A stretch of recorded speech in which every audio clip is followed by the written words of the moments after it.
these things work. I got them for this very purpose.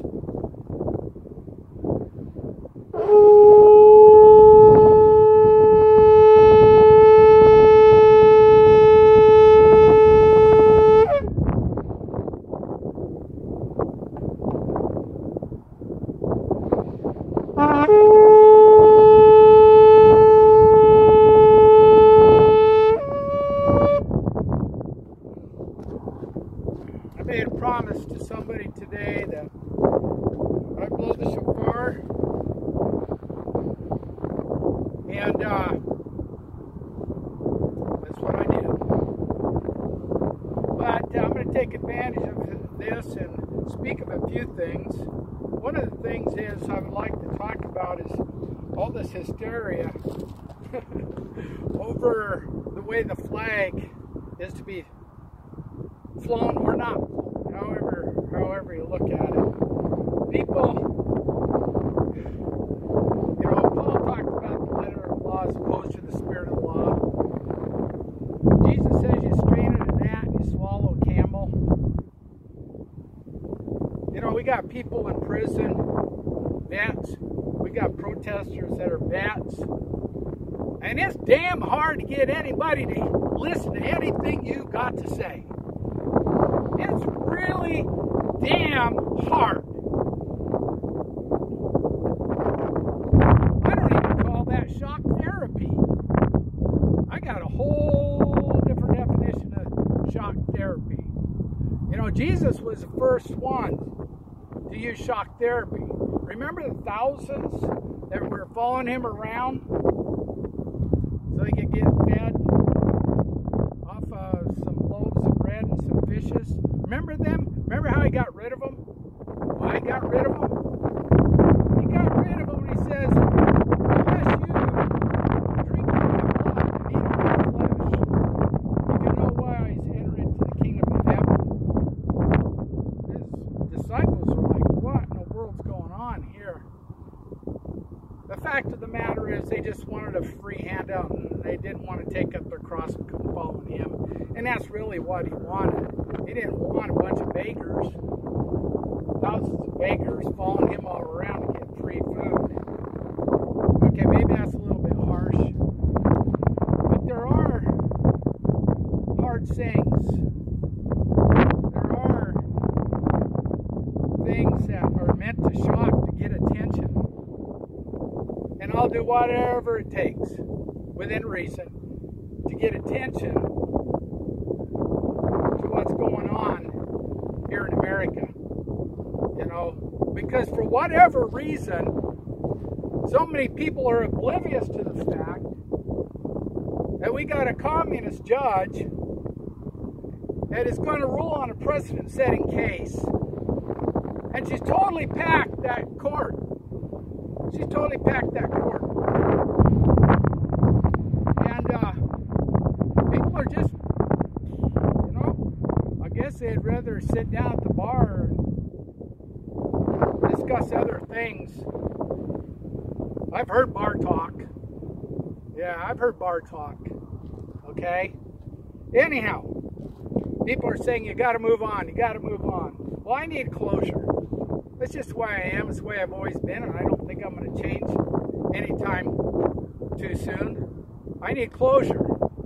Because the timing of this whole thing seems a little bit too coincidental to me. You know, you've heard of substance over appearances, or in this case, symbolism.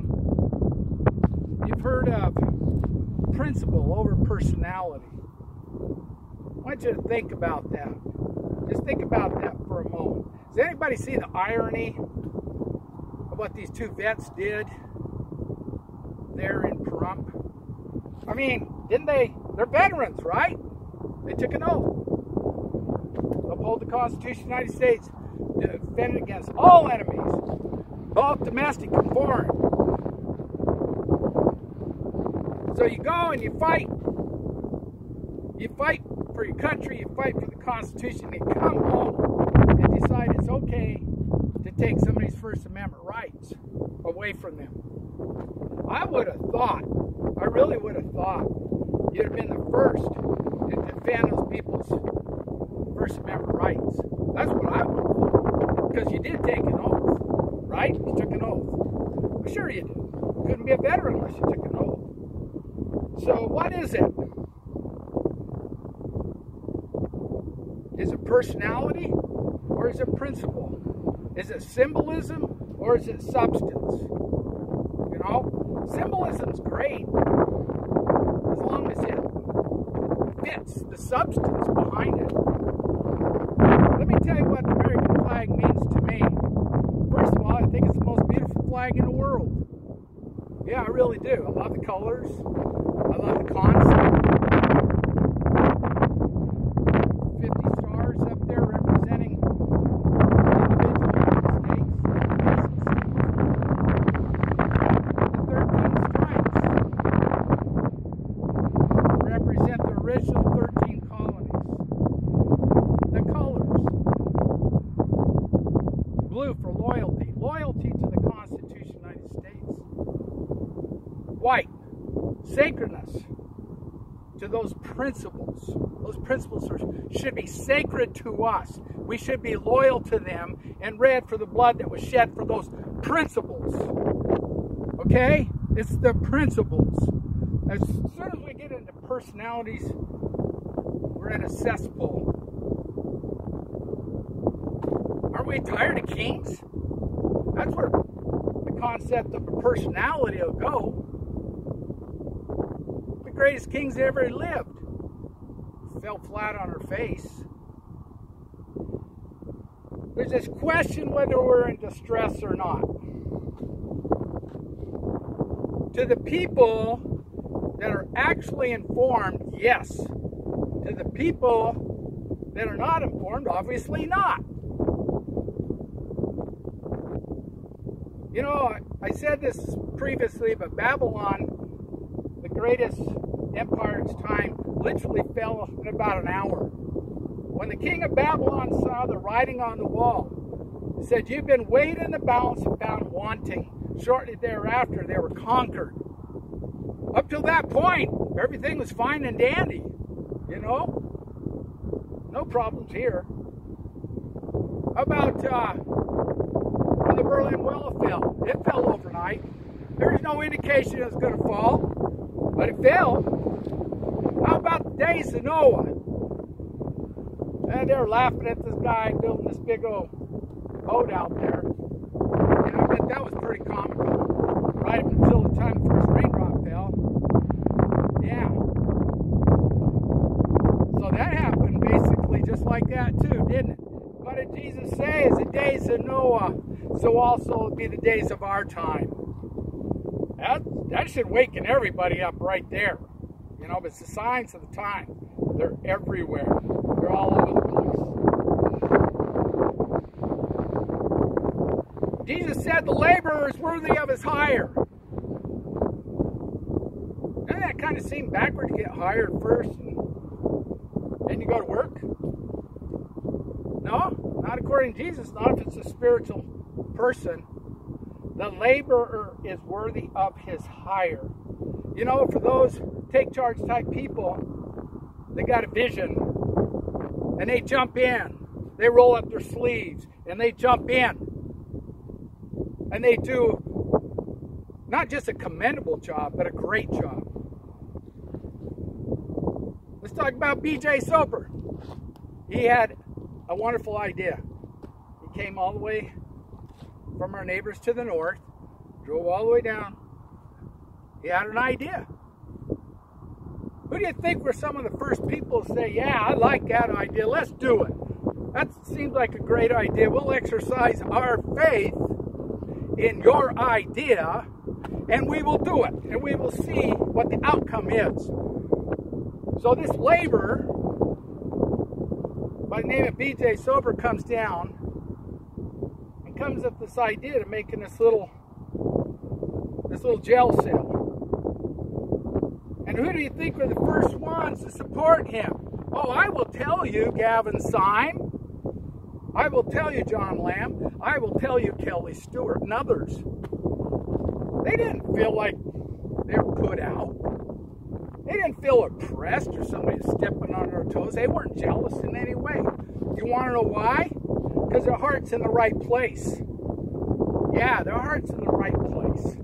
And it was very, very successful. Okay?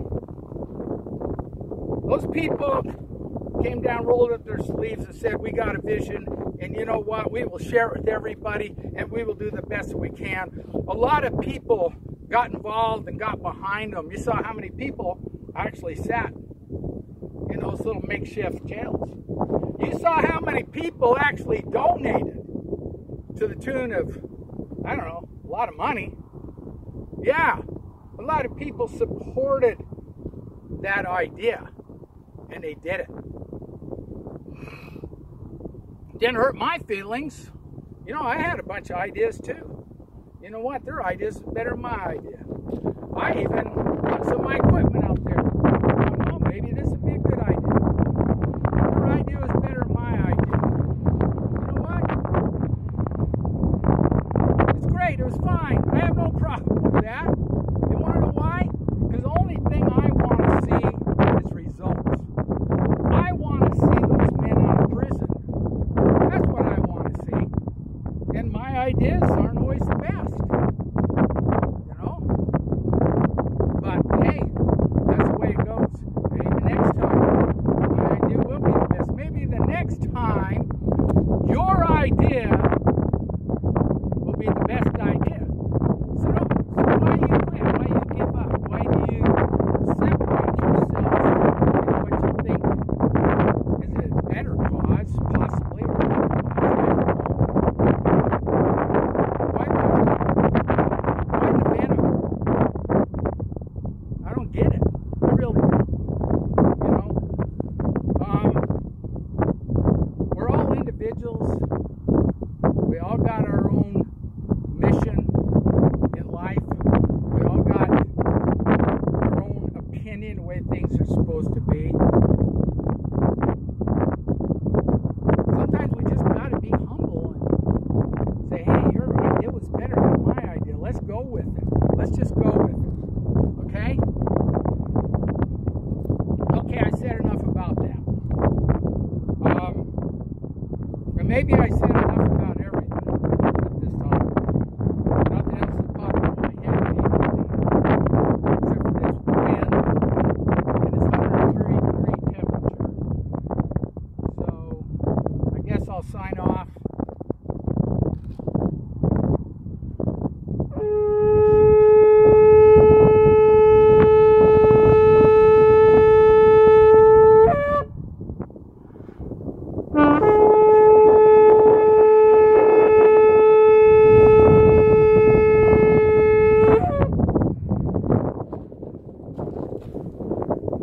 Hallelujah.